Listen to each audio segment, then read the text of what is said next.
Merci au Seigneur. Tu es digne, tu es grand, ô Éternel. Oh Jésus, qui est comme toi? Merci ô Éternel. Et cela dans le nom puissant de Jésus-Christ de Nazareth. Merci Seigneur.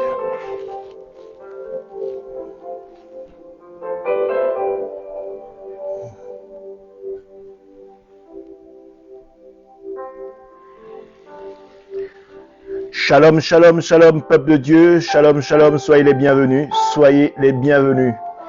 La mission évangélique pour les éclaireurs pour Christ, par ma voix et par celle du pasteur Elsa Rimbindambia, qui est mon épouse, vous souhaite une agréable et bienvenue à notre culte d'enseignement.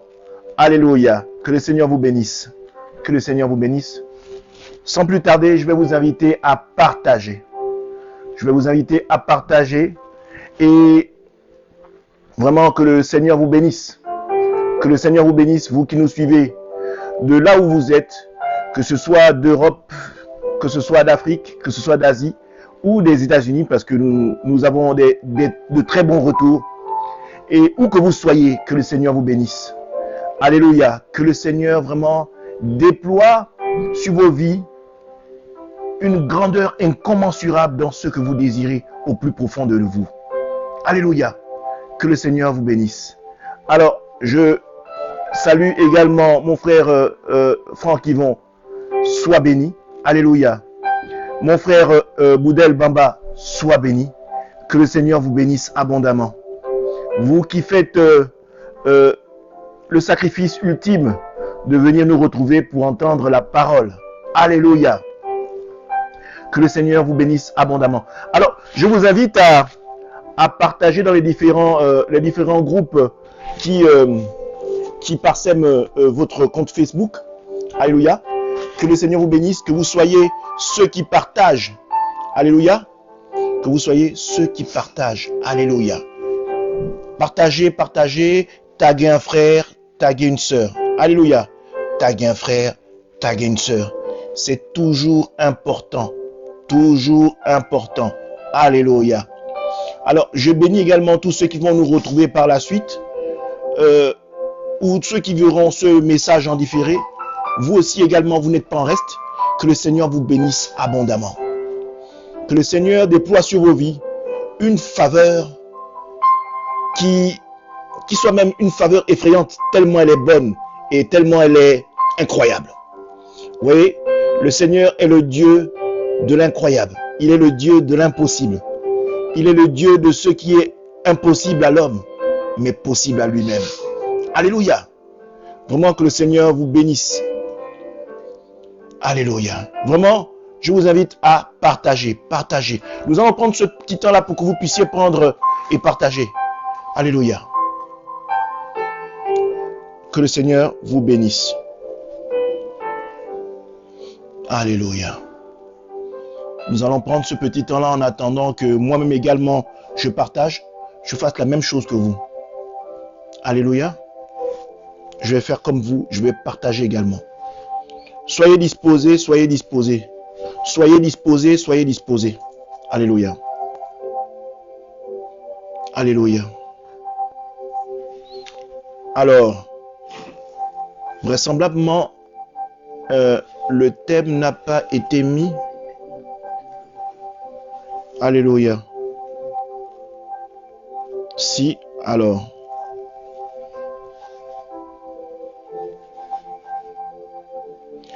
Gloire à Dieu, gloire à Dieu. Je prends le temps de partager. Je prends le temps de partager. Alléluia. Que le Seigneur vous bénisse. Alléluia.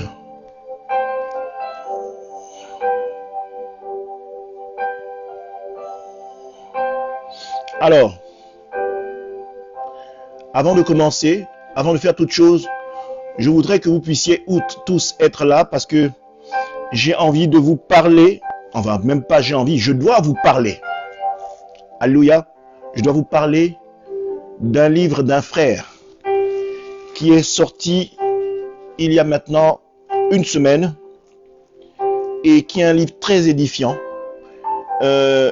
qui se vend formidablement bien parce que il est poignant et il parle d'une chose qui est grandement essentielle pour notre marche. Alléluia. C'est un livre magnifique qui est grandement utile pour vous, qui serait d'une grande aide pour vous, qu'il est important pour vous de lire. Alléluia. Qu'il est grandement pour vous important de lire. Alléluia. Ce livre est un livre magnifique et qui porte un titre magnifique. Alléluia. C'est un livre magnifique et qui porte un titre magnifique.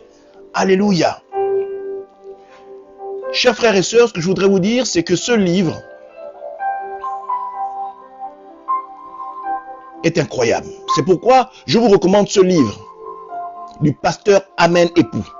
Le titre est L'extraordinaire pouvoir de l'amour de Dieu. L'extraordinaire pouvoir de l'amour de Dieu. Il s'agit d'un ouvrage pédagogique. Alléluia. Il s'agit d'un ouvrage pédagogique sur le principe même de l'amour de Dieu, dont Dieu nous a bénis afin que nous bénissions nos semblables avec. Alléluia. Alors, je vais mettre les liens sur les commentaires de manière à ce que vous puissiez vous en procurer. Alléluia. Vraiment, c'est un livre magnifique. Alléluia. Je vais vous le montrer. En d'autres termes, c'est celui-là. Alléluia. C'est un livre magnifique qu'il faudrait que vous puissiez vous procurer. Et dans le lien, en dessous, sur les commentaires, il y a le lien. Alléluia. Il y a le lien qui sera donné avec, que vous puissiez avoir le contact pour vous en procurer. Alléluia. Voici ce livre extraordinaire. Il est magnifique. Il est magnifique.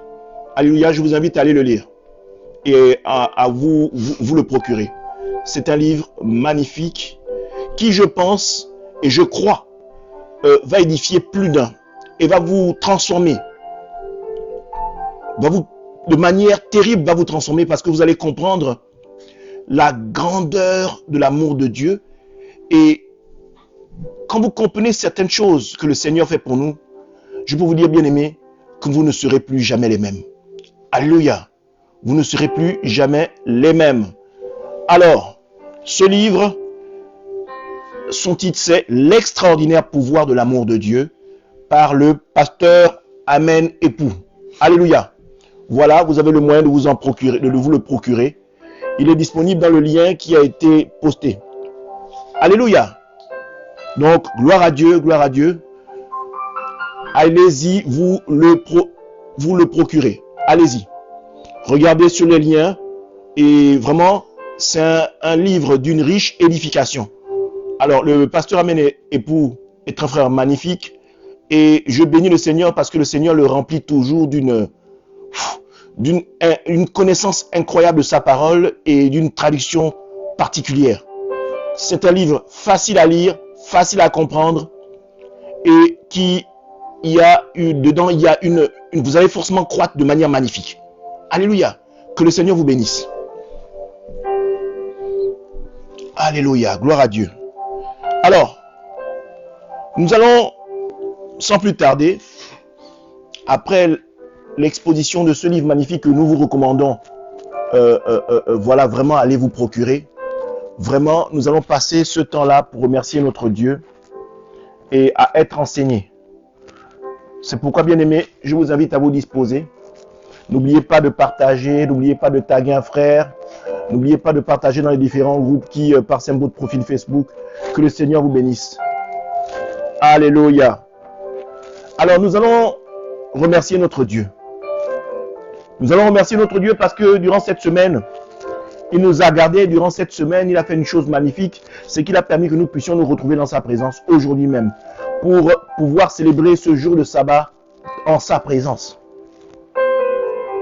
Bien-aimés, nous allons élever la voix ensemble et nous allons le remercier. Bien-aimés, élevons la voix, prions. Éternel mon Dieu, mon roi, nous te rendons toute la gloire. Nous bénissons ton Saint-Nom, ô toi, Jésus-Christ de Nazareth. Seigneur, nous te remercions, Seigneur, de ce que tu permets que nous puissions être dans ta présence ce matin. Éternel mon Dieu, mon roi, nous te disons merci, Père. Merci, ô Père, de ce que tu fais, Seigneur, dans nos vies. Merci, ô Père, que tu nous aies gardés durant cette nuit, Seigneur, afin que nous puissions célébrer ce sabbat dans ta présence et ensemble, à tous, à l'unisson. Merci, ô Éternel, de ce que tu nous as gardés des pièges de l'ennemi durant cette semaine. Merci, ô Père, de ce que tu as permis que nous puissions avoir nos enfants durant ce week-end, les embrasser, les voir dans la joie, les voir grandir. Merci, ô Éternel, que tu as permis que nous puissions pas être sujets à la maladie. Seigneur, parce que tu sais, les jours sont mauvais sur la terre. Vois-tu, Seigneur, ce virus qui sème la discorde et qui nous désespère dans le monde, Seigneur. Seigneur, nous bénissons ton Saint-Nom parce que, Seigneur, tu nous en préserves. Merci, ô Éternel, de ce que tu fais aujourd'hui même. De ce que tu as fait il y a jadis dans le passé et de ce que tu feras demain. Seigneur, aujourd'hui même, nos remerciements n'ont pas changé. Notre attachement à ta parole n'a pas changé. Seigneur, nous demeurons et nous espérons en toi. Seigneur, nous te rendons toute la gloire. Seigneur, nous allons même jusqu'à te dire merci même pour ceux qui nous combattent, Seigneur. Seigneur, nous te disons merci, ô Éternel. Parce que, Seigneur, nous savons que c'était hier, aujourd'hui ou demain, ce même principe de protection, tu l'appliqueras dans nos vies. Oh Seigneur, parce que ton amour est immense, parce que ton amour pour nous est grand. Seigneur, nous voulons te bénir également pour le frère et le pasteur Amen qui a fait ce livre magnifique que nous nous exhortons à pouvoir partager à nos frères. Merci ô Éternel de l'inspirer et de continuer à le faire croître dans ta présence. Merci ô Éternel pour tous ceux, Seigneur, que tu inspires.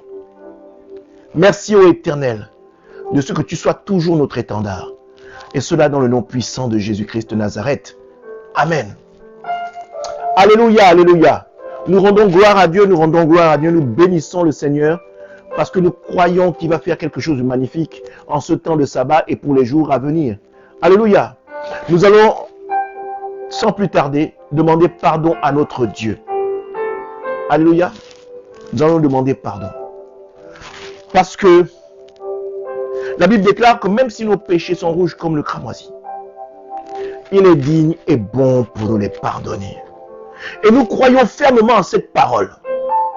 Et quand bien même nous chuterons, nous serons et nous sommes de ceux qui courront très vite vers l'Éternel pour lui dire combien nous sommes désemparés d'avoir attristé son cœur. Bien-aimé, je t'invite à élever la voix et à demander pardon à notre Dieu. Éternel mon Dieu, mon roi, nous te rendons toute la gloire. Nous bénissons ton Saint-Nom, ô toi, Jésus-Christ de Nazareth, parce que tu es Dieu.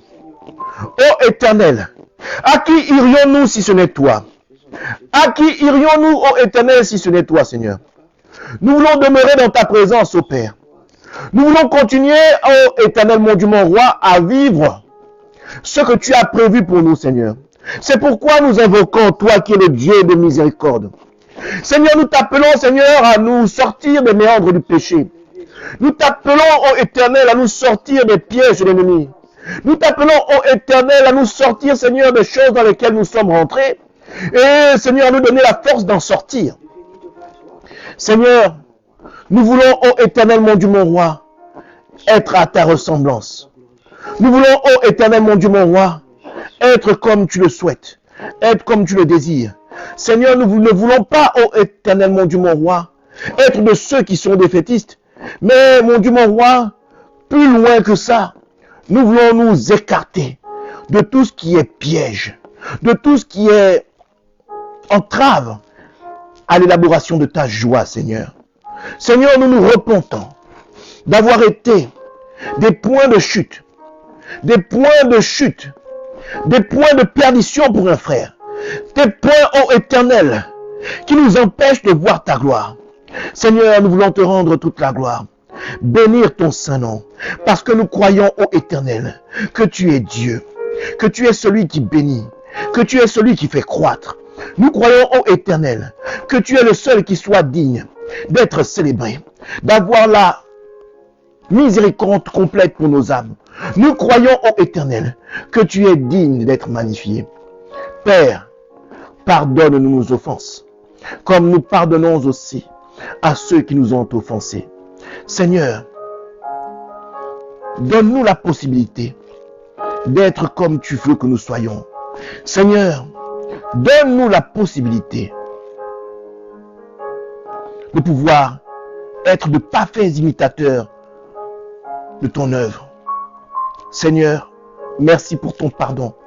Merci pour ta miséricorde qui s'accomplit à l'instant même. Au nom puissant de Jésus-Christ de Nazareth. Amen. Amen.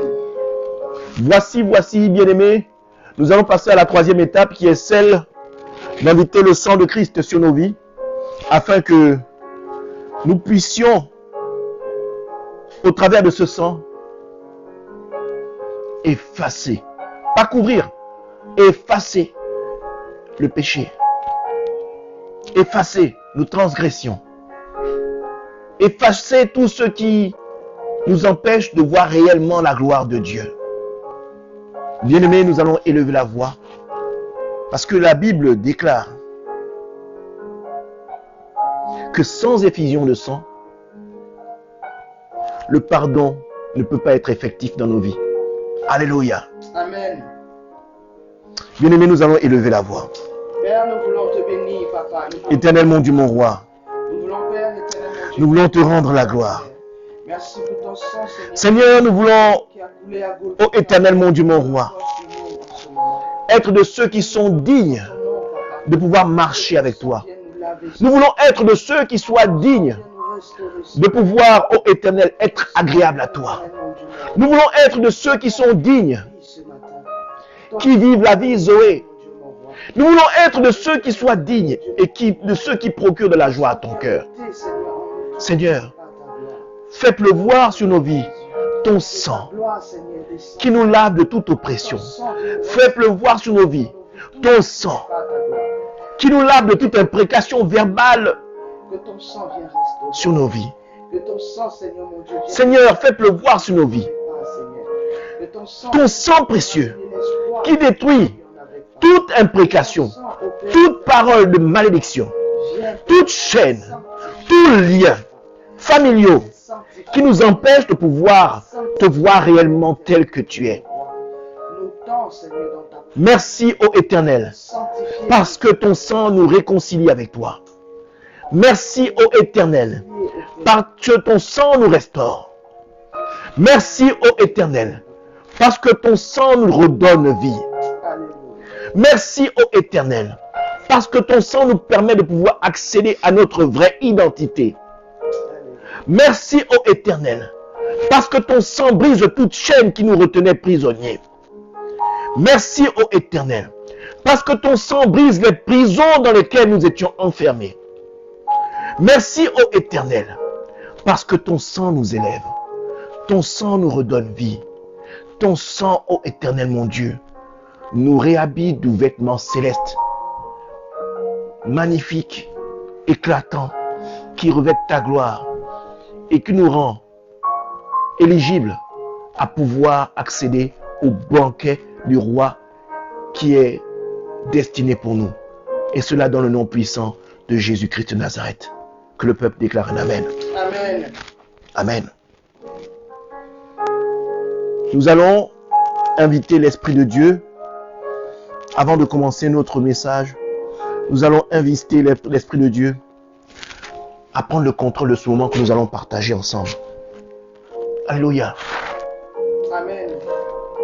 Saint-Esprit, Père, merci. Saint-Esprit, Glorieux Baraclé, Papa, Seigneur, nous te bénissons. prends le contrôle total de ce moment que nous allons partager dans ta présence, Saint-Esprit. Viens remplir ce moment de ta présence. Saint-Esprit, manifeste-toi de manière puissante. Saint-Esprit, prends le contrôle de ce temps, Seigneur. Saint-Esprit, Seigneur, l'état de nos esprits, Seigneur, de nos âmes, Père. sois la boussole, De Dieu, Papa, sois le consolateur, viens prendre la sois le guide par excellence de nos vies. au milieu de nous ce matin. Saint-Esprit, Alléluia. efface notre intelligence, nos acquis, nos compétences, intellectuelles ou physiques. Nous nous effaçons complètement pour te laisser libre cours. Prends le contrôle de ma langue. Prends le contrôle de cet outil qu'est la parole que tu as mise en moi afin d'enseigner ton peuple, édifier ton peuple, faire croître ton peuple, transformer ton peuple. Merci ô Esprit de Dieu de ce que tu exécutes à l'instant même. Esprit de Dieu, déferle sur la vie de tout un chacun. Que ceux qui nous suivent en direct ou qui verront ce message en différé soient dans l'environnement que tu as préparé pour l'heure. Soient dans l'environnement de paix, de joie, d'amour. Esprit de Dieu, rends tout esprit captif à ta volonté et au suivi de ce temps de parole que tu as préparé pour les âmes aguerries ou pour les âmes affaiblies. Parce que telle est ta mission, ô Esprit de Dieu. Faire de toutes les nations des disciples, comme le Maître Jésus-Christ de Nazareth, que nous appelons communément Rabbi, a proclamé de sa bouche. Telle est notre mission. Merci, ô Esprit de Dieu, de ce que tu exécutes à l'instant même. Au nom de Jésus-Christ de Nazareth. Amen. Alléluia, alléluia. Sois le bienvenu, mon frère Édouard, bienvenue. Alléluia, que la gloire de Dieu soit ton partage, que son amour également soit ton partage pour ton épouse et toi. Alléluia, que le Seigneur vous bénisse et vous remplisse abondamment. Qu'il déferle une abondance dans tous les domaines de votre vie, au nom de Jésus-Christ de Nazareth. Alléluia, que tous ceux qui nous suivent, alléluia, je salue également la sœur Tatiana qui est là avec nous, alléluia. Je salue également tous ceux qui sont là avec nous, qui nous rejoignent, que je n'arrive pas encore à voir sur mon écran, mais je sais que vous êtes là, bien-aimés. Je sais que vous êtes là. Que le Seigneur vous bénisse abondamment, qu'il se fasse pleuvoir sur chacun de vous ces bénédictions attachées à votre destinée prophétique, au nom de Jésus-Christ de Nazareth. Alors, je vous invite également à partager. Partagez dans les groupes. Taguez un frère ou une sœur. Vraiment, faites diffusion, large diffusion de la parole de Dieu. Alléluia. Aujourd'hui, le Seigneur, par la thématique qu'il a mis à mon cœur, va décider d'édifier plus d'un. Alléluia. Va décider d'édifier plus d'un aujourd'hui même. Au nom puissant de Jésus-Christ de Nazareth. Que vous soyez tous bénis. Alléluia. Je fais procéder à un petit réglage, histoire que vous puissiez bien m'entendre. Amen. Amen. Amen. Alléluia. Attendez 2 petites minutes. Voilà. Amen. Alors, la thématique que l'Éternel a mis en mon cœur a pour titre « Longtemps et durement combattu ». Pourquoi?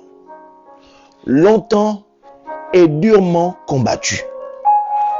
Pourquoi? Alors, j'ai quelque chose de magnifique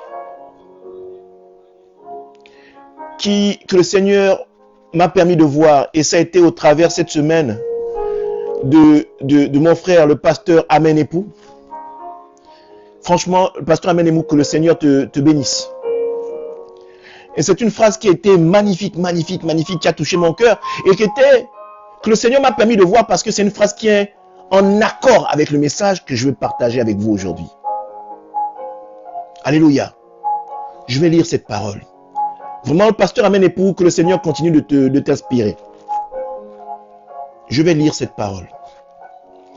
Parfois, Dieu nous fait attendre parce que le succès rapide construit l'ego, alors que le succès lent augmente la sagesse. Alléluia. Le temps de Dieu est toujours le meilleur. Amen. C'est une phrase magnifique. Parfois, Dieu nous fait attendre parce que le succès rapide construit l'ego, alors que le succès lent augmente la sagesse. Alléluia. Le temps de Dieu est toujours le meilleur. Waouh! Ça, c'est une phrase qui nous met tout de suite en jambe avant de commencer. Avant de commencer. Parce que, bien aimé, vous devez comprendre que Dieu a mis quelque chose de magnifique en chacun de nous. Tous. Il déclare également dans sa parole qu'il n'a pas fait de nos vies une vie de malheur. Alléluia. Il veut une vie de joie et de bonheur pour nous. Pour chacun de nous. Que vous soyez tueur, que vous soyez violeur, que vous soyez faible. Pour tous ceux que vous soyez malade, il veut une vie de bonheur pour nous. Pardon. Bien-aimés, mais nous avons un combat à mener. Parce que rien que par le péché originel dont nous avons hérité de nos premiers parents Adam et Ève, nous sommes pécheurs de naissance. Et c'est une chose dont nous devons tous prendre conscience. Que tu sois né dans une famille riche ou d'une famille, une famille pauvre, nous avons tous le même départ, la terre. Nous naissons nus et nous partons comme nous sommes venus. Le sol, la terre, l'enterrement, tout le monde y passera. Mais il y a une chose que le Seigneur a permis qui est magnifique, c'est que nous puissions accéder à la vie éternelle en nous accrochant à lui, en nous attachant à lui, en nous greffant à lui. Parce que dans le monde, il y a un prince qu'on appelle Satan, que la Bible appelle le prince de ce monde. Autrement dit, quand nous ne revêtons pas notre identité, qui est la réelle identité, qui est une identité céleste, non seulement nous mourrons physiquement, mais nous mourrons également spirituellement. Autrement dit, l'environnement où l'homme prend réellement possession de son identité et de sa réelle utilité en venant au monde est quand il vient à Christ. Amen. Bien-aimés, vous devez comprendre une chose. C'est que le Seigneur voudrait que nous puissions non seulement récupérer cette nationalité céleste, mais que nous devons également jouir des bienfaits que nous donne cette nationalité. Voyez-vous, quand vous êtes Gabonais, Camerounais, Congolais, peu importe la nationalité dont vous êtes issu, quand vous êtes de cette nationalité, vous avez des droits que vous octroie ce pays dont vous êtes originaire. Vous avez des droits et des faveurs que le pays vous octroie. C'est le même principe. Le pays dont vous êtes originaire vous garantit la sécurité. Il vous garantit la protection. Il vous garantit l'émancipation, la scolarité de vos enfants. Il vous garantit la paix. Il vous garantit de pouvoir grandir dans ce pays. Exactement, c'est ce que le royaume des cieux fait. Mais cela de manière spirituelle à ce moment. Amen. Et pour obtenir une nationalité, parce que à la base, cette nationalité spirituelle, nous ne l'avons pas. Nous avons la nationalité du péché. Et pour obtenir la nationalité, il faut le mériter. Tout comme si je veux obtenir la nationalité française et que je viens par exemple d'un autre pays, pour être éligible à avoir la nationalité française, je dois rentrer dans un cadre qui est propre à pouvoir être éligible pour l'obtention de cette nationalité. Suivez-moi bien. Je dois être capable de faire certaines choses. Je dois respecter les lois en vigueur. Je dois payer naturellement mes impôts. Je dois marcher selon les règles et les ordonnances de ce pays. Je dois marcher selon les lois et les ordonnances de ce pays. Je ne dois pas aller à l'encontre des règles et des lois de ce pays. De telle sorte que, quand je viens déposer mon dossier, je puisse avoir gain de cause, une réponse favorable qui est dans les droits de ce pays pour pouvoir être éligible à l'obtention de la nationalité française. Bien-aimés, c'est le même principe avec les lois du royaume et le Seigneur. Bien-aimés, pour l'obtention de la nationalité française, depuis peu maintenant, vous devez prêter serment avant qu'on vous remette les documents français. Avant, vous le remettez comme ça. Mais voyez-vous, même sans le savoir, les hommes remplissent des lois qui sont des lois célestes. Tout simplement parce que leur identité première est céleste, avant d'être terrestre. Donc, avant d'en avoir la nationalité française, vous proclamez, n'est-ce pas? Vous rentrez dans un cadre où vous devez apprendre des lois. Et une fois que vous êtes maintenant dans le fait de pouvoir obtenir ce papier français, vous venez prêter serment. Il y a une autorité qui peut être de la mairie ou qui peut être de la préfecture. On vous réunit et vous jurez appartenance à cette nationalité. Amen. C'est la même chose que le Seigneur fait. Vous devez être de ceux qui proclamiez que vous voulez vous attacher au Seigneur, que vous allez marcher selon ses lois et ses ordonnances. À ce moment-là, quand vous prêtez ce serment, vous proclamez de votre bouche, de votre parole, il y a comme un sceau céleste dans le ciel qui est mis sur votre nom. Alléluia. Votre nom rentre obligatoirement dans le livre de vie comme étant citoyen du royaume. Amen. Et à ce moment-là, vous êtes non seulement citoyen du royaume, mais vous devez marcher selon les lois et les ordonnances du royaume. Et quand vous marchez selon les lois et les ordonnances du royaume, il y a certaines choses qui se mettent en marche concernant votre vie et votre destinée. Alléluia. Il y a des faveurs qui se mettent en marche. Alléluia, pour votre vie. Il y a des portes qui s'ouvrent pour se mettre en marche pour votre vie. Il y a des bénédictions que vous pouvez prendre, dont vous pouvez prendre possession. Il y a une protection. Il y a une sécurité qui se met en marche. Amen. Il y a tout un contingent d'anges qui vous sont attribués et qui sont là pour vous servir. Vous conduire chaque jour vers votre Dieu et chaque jour vers l'accomplissement de ce que Dieu a prévu dans vos vies. Chaque jour pour vous conduire vers la vie éternelle. Amen. Alors, bien-aimés, je vais dire à quelqu'un que parfois nous marchons, nous nous levons et nous voyons que depuis que nous avons donné notre vie, aïe aïe aïe, c'est là même que le combat devient difficile, bien-aimés. Mais c'est normal, bien-aimés. C'est normal. Voyez-vous, quand Jésus a été baptisé, la Bible déclare que le Saint-Esprit l'a conduit dans le désert pour vivre le combat. Et qui a été là pour le combattre? Satan lui-même en personne. Alors, bien-aimés, si Satan s'est levé dès lors que Jésus a commencé à rendre ministère, dès lors que Jésus a commencé à servir Dieu, voyez-vous, le service de Dieu n'est pas seulement quand nous venons à la chair en tant que pasteur. Même vous, en tant que frère fidèle, vous avez un service que vous rendez, un culte que vous rendez agréable à Dieu. En marchant selon les lois et les ordonnances du Seigneur tout au long de votre vie, vous rendez aussi un culte agréable à Dieu. Amen. Alors, bien aimés, quand vous rentrez dans cette dimension-là, il y a quelque chose de magnifique qui se passe. C'est que vous êtes combattus. Et je veux dire à ceux qui pensent que être combattu est une tare, je veux dire à ceux-là que en réalité, si vous êtes combattu, c'est que vous êtes dans la vérité. Amen. Si vous êtes combattu, c'est que vous êtes dans la vérité. Parce que Satan ne se combat pas.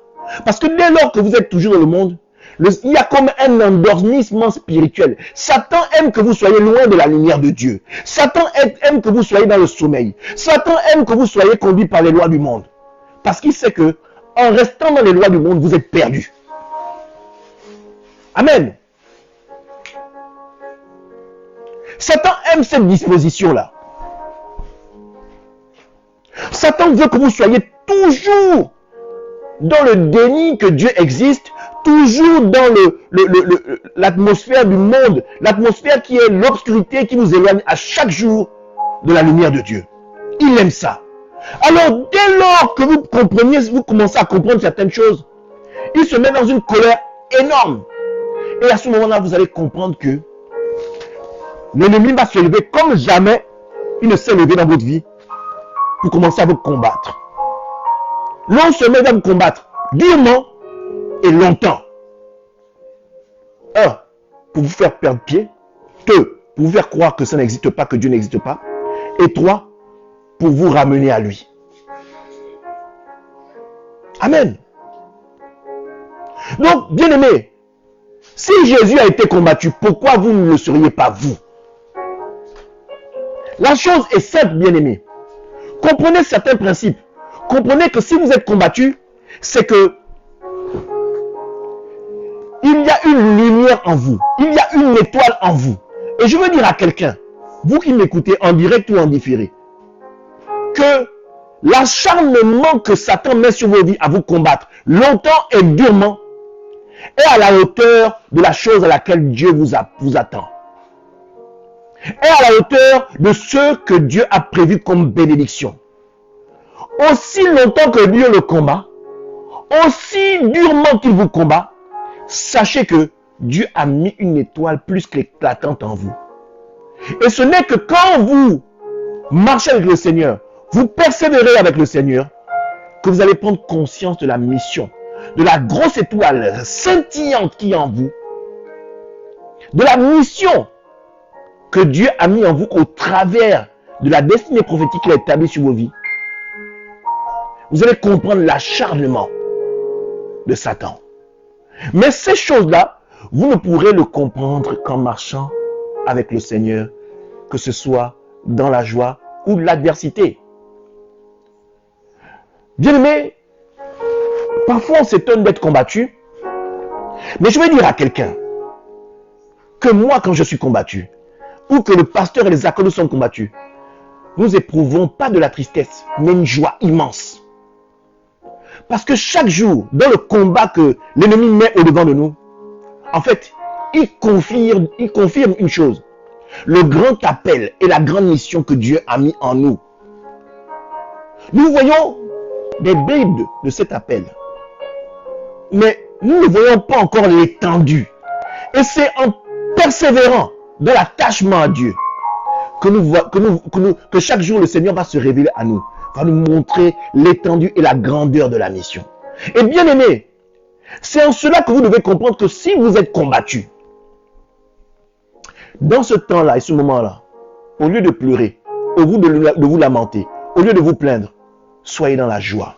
Louez le Seigneur encore plus que jamais. Chantez, élevez la voix, riez, souriez et dites, Satan, tu es un menteur.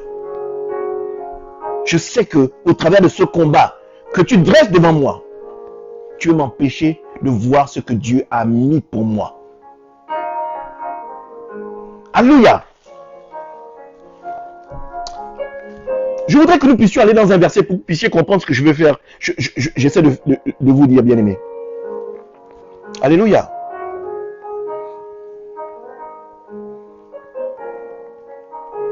Amen. Nous allons aller dans le livre de Genèse, chapitre 37. Genèse, chapitre 37, à son verset 2. Bien aimé, partagez. Ne gardez pas ça pour vous. Amen. Genèse, chapitre 37, à son verset 2. Je lis la parole. Voici l'histoire des fils de Jacob. Joseph a 17 ans. Il garde les moutons et les chèvres avec ses frères, les fils de Bila et de Zippa. Femme de son père, Joseph rapporte à son père le mal qu'on raconte. Alléluia. Pourquoi je parle de ça? Vous allez comprendre. On voit là que Joseph a 17 ans. Joseph, c'est le fils de Jacob qui est allé en Est, que ses frères ont vendu comme esclave et qui s'est retrouvé en Égypte. Il avait 17 ans quand il était vendu comme esclave. Amen. Mais durant ces 17 ans, il s'est passé d'innombrables choses. Amen. On va prendre, maintenant cette fois-ci, le chapitre Genèse, chapitre 41. Genèse, chapitre 41, à son verset 46. Genèse, chapitre 41, verset 46. Je lis la parole. Joseph a 30 ans quand on le présente au pharaon, roi d'Égypte. Alléluia. Joseph a 30 ans quand on le présente au pharaon, roi d'Égypte. Joseph quitte le roi d'Égypte et il part visiter tout le pays. Amen. Donc, Joseph a 17 ans quand ses frères le vendent comme esclave. Et quand on le ramène devant la face du roi d'Égypte pour interpréter le songe qui va lui permettre de devenir gouverneur, Joseph a 30 ans. Combien d'années a-t-il passé comme esclave? Amen. 13 ans? 13 ans. Voyez-vous? Il a passé 13 ans comme esclave. 13 ans, il n'a pas cherché à se libérer.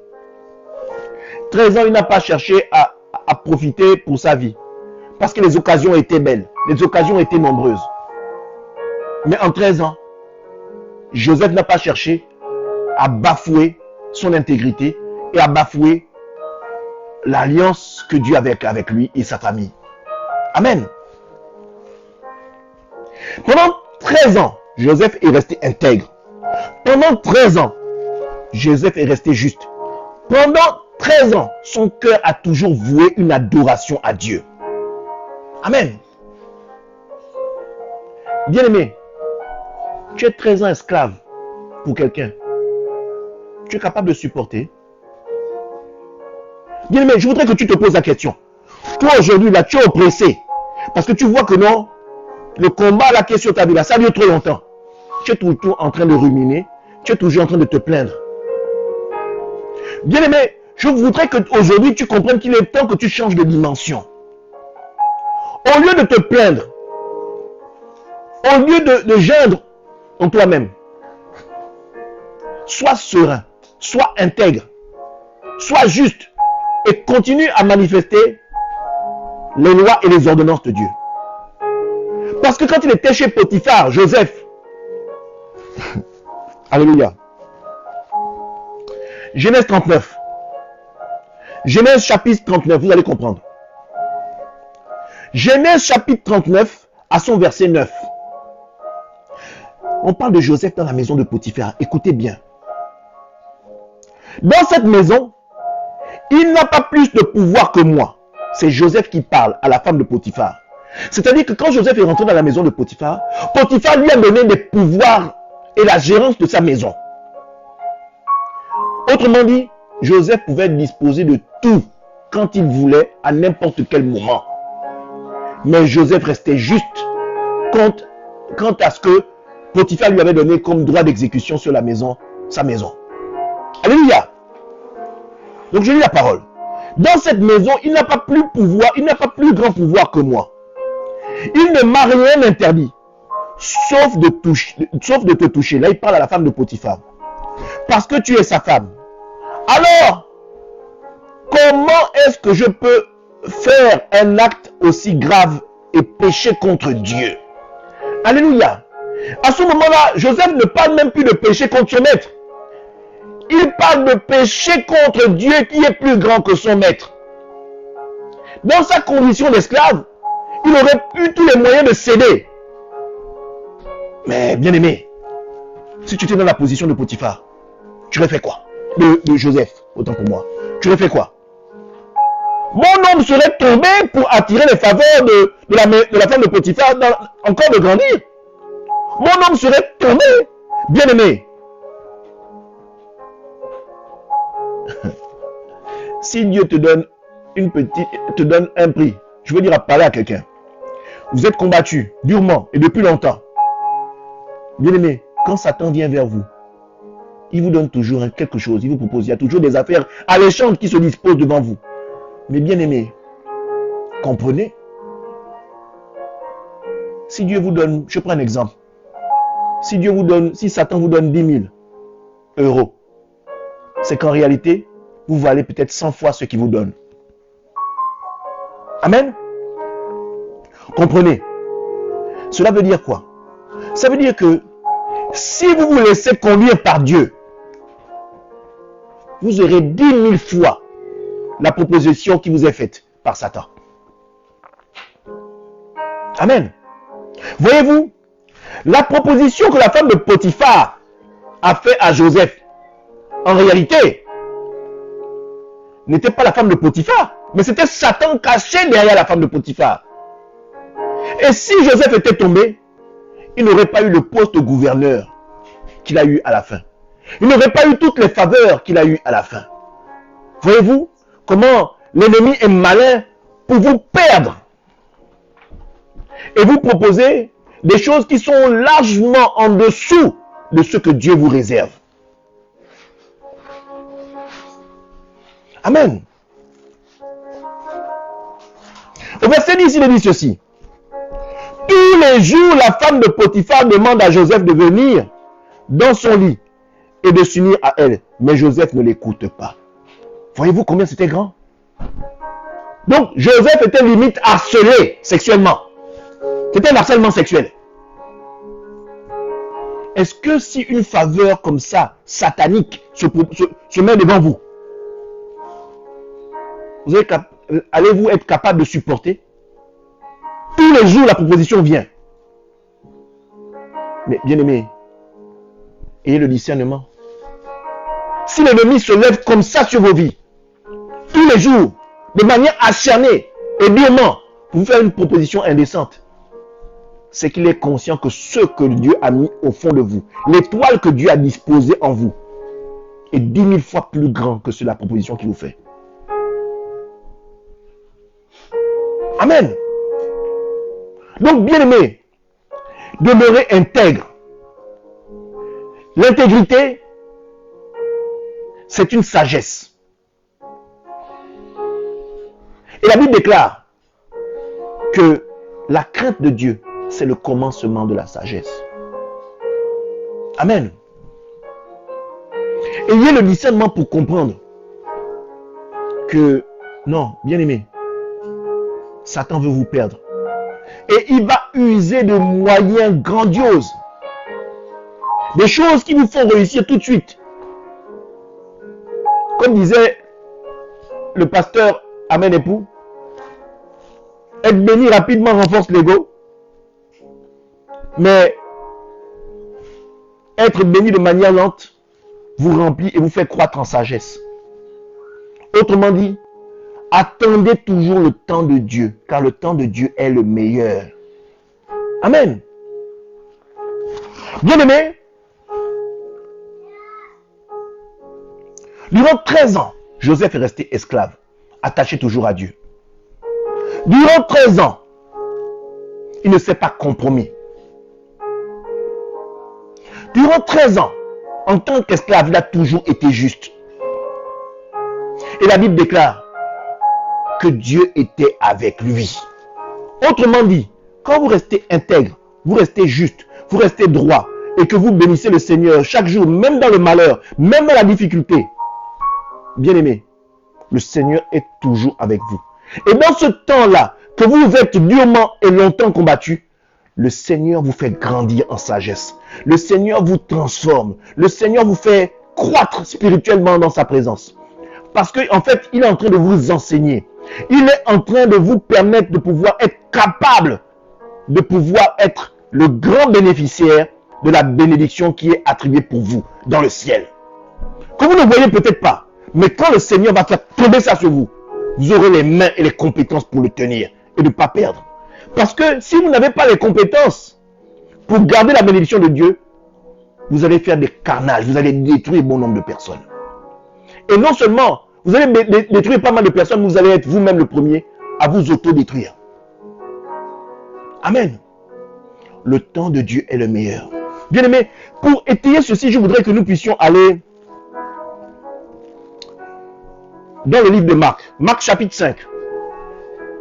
Et nous allons parler du fou de Gadara. Amen. Marc chapitre 5, à son verset 1. Vous allez comprendre. Vous allez comprendre pourquoi vous êtes combattus. Alléluia.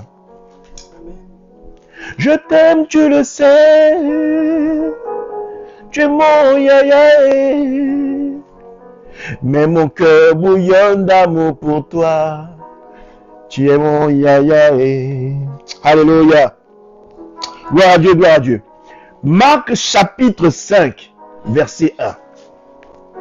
Le verset 1, nous allons aller jusqu'à son verset 20 pour que vous puissiez comprendre. Amen. Jésus et ses disciples arrivent de l'autre côté du lac, dans le pays de Gazarien. Jésus descend de la barque. Aussitôt, un homme sort du cimetière et vient à sa rencontre. Cet homme a un esprit mauvais en lui. Il habite parmi les tombes. Personne ne peut plus le tenir attaché, même avec les chaînes. En effet, on a souvent attaché ses mains et ses pieds avec des chaînes, mais il les a toutes cassées, et personne n'a la force de le faire tenir tranquille. Tout le temps, le jour et la nuit, il vit parmi les tombes. Et sur les collines, il pousse des cris et se blesse avec des pierres. Quand il voit Jésus de loin, il court et se met à genoux devant lui. Il crie d'une voix forte, « Jésus, fils de Dieu très haut, qu'est-ce que tu me veux? Je t'en prie, au nom de Dieu, ne me fais pas de mal. » Il dit cela parce que Jésus lui donne cet ordre. « Esprit mauvais, sors de cet homme. » Jésus demande à l'homme, « Comment t'appelles-tu » Il lui répond, « Je m'appelle Armée, parce que nous sommes nombreux. » En d'autres termes, légion, parce que nous sommes nombreux. En d'autres termes, bien aimé, vous devez comprendre que cet homme-là était rempli d'esprits mauvais. Alléluia. Cet homme-là était rempli d'esprits mauvais qui étaient là pour le perdre. Alléluia. Il était rempli d'esprits mauvais. Pas d'un esprit, on dit que non, ils étaient nombreux en lui. Pourquoi est-il durement combattu? Pourquoi sont-ils si nombreux en lui? Là est la question. Mais le temps était arrivé. Jésus était sorti de la barque et avait posé pied sur la terre. Et quand Jésus pose ses pieds sur la terre, c'est comme une armée qui marche avec lui. On dit que ce fou-là est venu vers Jésus. Amen. Et il s'est mis à genoux. Alléluia, on continue. Au verset 10, il dit, il supplie Jésus en insistant, ne chasse pas ces esprits loin du pays. Il y a là un grand troupeau de cochons.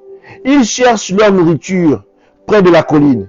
Les esprits mauvais supplient Jésus en disant, envoie-nous dans les cochons, laisse-nous entrer en eux. Les esprits, pour vivre, ils ont besoin de corps.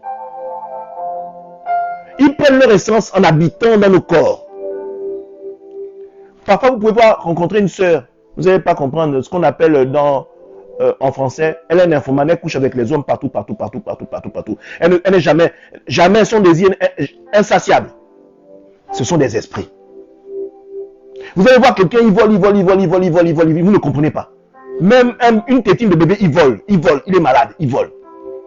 Il est captif des esprits. Amen. Donc, il y a des choses comme ça, mais dans cet homme-là, il y avait de nombreux esprits. Légion, ils étaient nombreux. Oui, bien aimé, le corps humain est capable de prendre 100, 200, même 2000 esprits, 3000 esprits. Alléluia. Donc, les esprits supplient Jésus de leur donner un corps. En d'autres termes, le corps des animaux. Qu'ils puissent rentrer. Parce que s'ils n'ont pas de corps, ils meurent. Ils ont besoin pour vivre de corps, pour être actifs. En fait, bien aimé, c'est le même principe dont nous sommes habités. Nous avons l'esprit en nous. C'est ça qui fait que nous ayons le souffle de vie. Sauf que nous avons l'Esprit de Dieu en nous. Eux, ils ont des démons, des esprits sataniques. Amen. Satan n'est pas un créateur. Satan, c'est un usurpateur d'identité. Amen. Nous allons continuer. Jésus leur donne la permission. Alors les esprits mauvais sortent de l'homme et entrent dans les cochons. Le troupeau compte à peu près 2000 cochons. Soyons bêtes et disciplinés. Soyons bêtes et disciplinés et faisons un petit calcul. Il y a 2000 cochons. Donc, au bas mot, le fou de Gadara avait à peu près 2000 esprits mauvais en lui. Si chaque esprit doit rentrer dans 2000 cochons, minimum, ils étaient 2000. Ça, c'est le minimum. Amen. Donc, comprenez comment le fou de Gadara était chargé en esprit mauvais.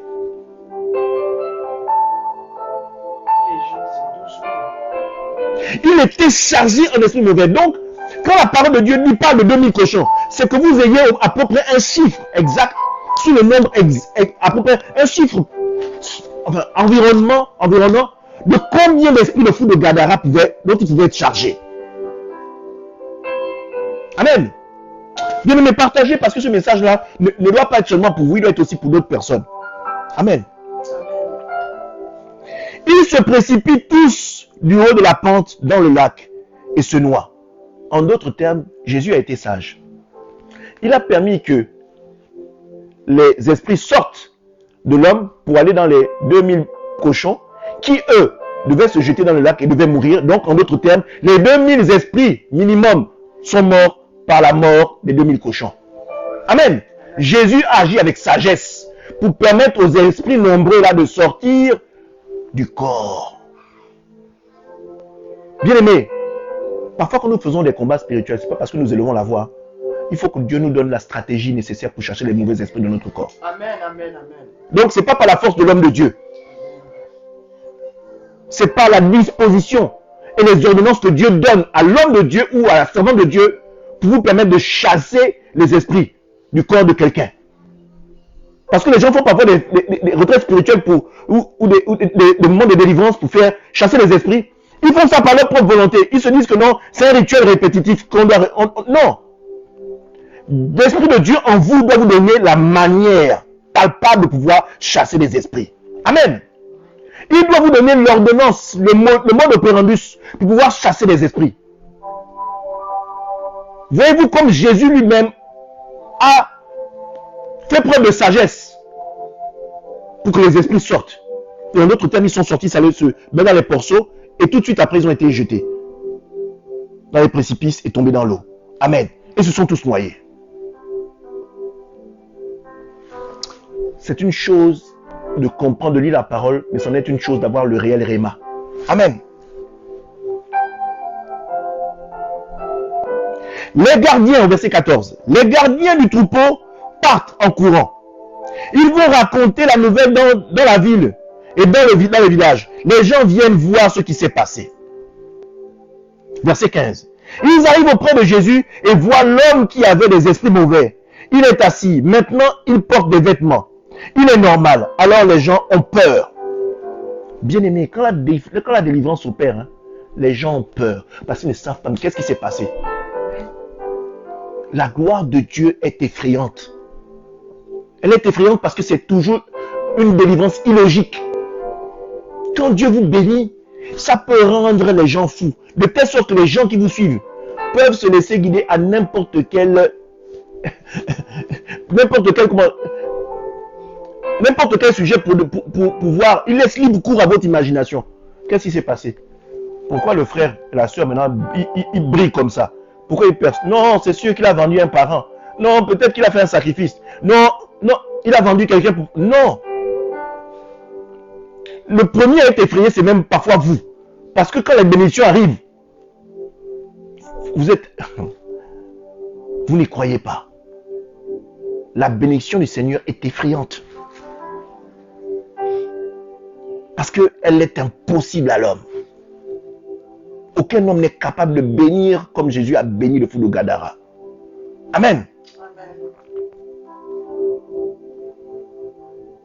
En verset 16, on lit ceci.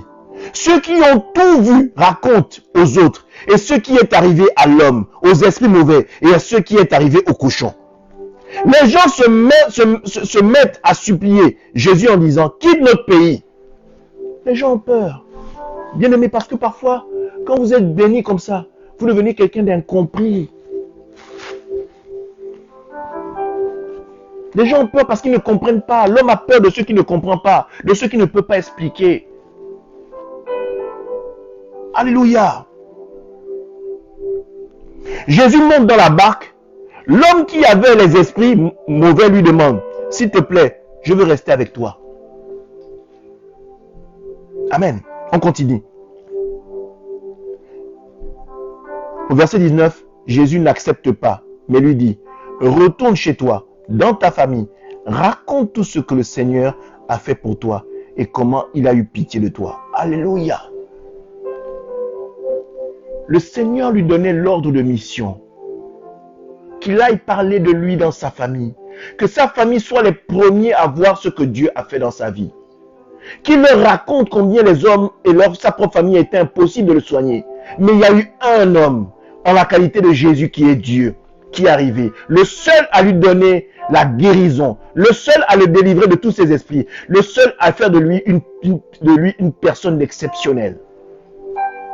On va aller au verset 20 et vous allez comprendre. Amen. L'homme s'en va et se met à annoncer dans la région des 10 villes tout ce que Jésus a fait pour lui. Et tout le monde est très étonné. Amen.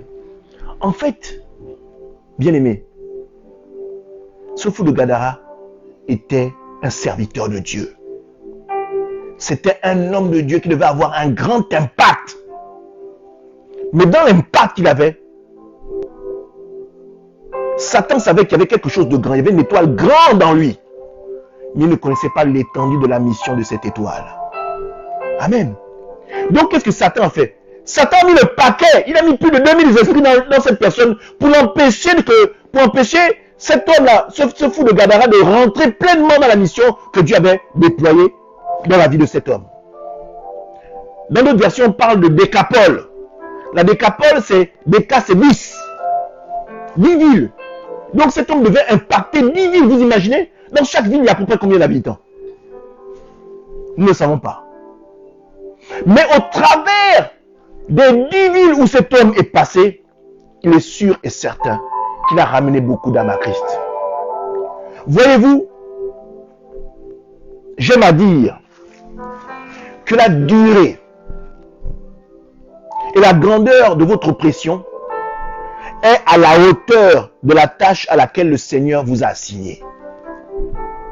Amen. C'est-à-dire que dans la destinée prophétique qui est calée pour vous, Satan va se lever parce que votre étoile, il ne connaît pas la mission, mais il voit que vous dégagez un halo de lumière. Un halo de lumière, c'est une lumière spirituelle, une lumière qui ne peut pas être visible à l'œil nu. Nous pouvons voir cela parfois, ça se reflète parfois sur des gens qui ont des talents ou qui ont une intelligence particulière. Vous voyez que cette personne est exceptionnelle, hein? Il a un raisonnement, vraiment c'est quelqu'un qui est un leader d'opinion, il a quelque chose. Et après, vous voyez que cette personne-là, par exemple, il est très intelligent. Il a fait de grandes études, mais il arrive au pays, il essaie de travailler, il n'arrive pas à travailler. Comment ça? Avec toutes les compétences, même les gens qui ont eu des compétences moindres que lui travaillent. Mais lui, là, il ne travaille pas. Bien aimé, cette personne est comme le fou de Gadara. Il y a quelque chose qui est en lui que Satan veut un endroit où Satan veut l'empêcher d'aller. Parce que dans le service et la marche qu'il a avec Dieu, il va impacter aussi bien comme a impacté le fou de Gadara, les décapoles, les 10 villes. Bien aimé, la durée et la grandeur du combat que Satan déferle contre vous cache en fait en réalité la grandeur de mission que Dieu a mis en vous. Mais pour que cette mission se mette en action, bien aimé, il faut que vous soyez attachés toujours à Dieu. Parce que qu'il pleuve, qu'il neige, le Seigneur vous permettra de rentrer dans cette mission et de se révéler à vous. Amen. Amen. Donc, ne soyez pas défaitistes. Au contraire, dans le combat et la dureté du combat que Satan déferle contre vous, se cache en réalité une grosse bénédiction dont vous ne voyez même pas la portée. Se cache un impact puissant que le Seigneur a mis en vous, qui va se déferler sur vos familles une fois que vous l'aurez obtenu.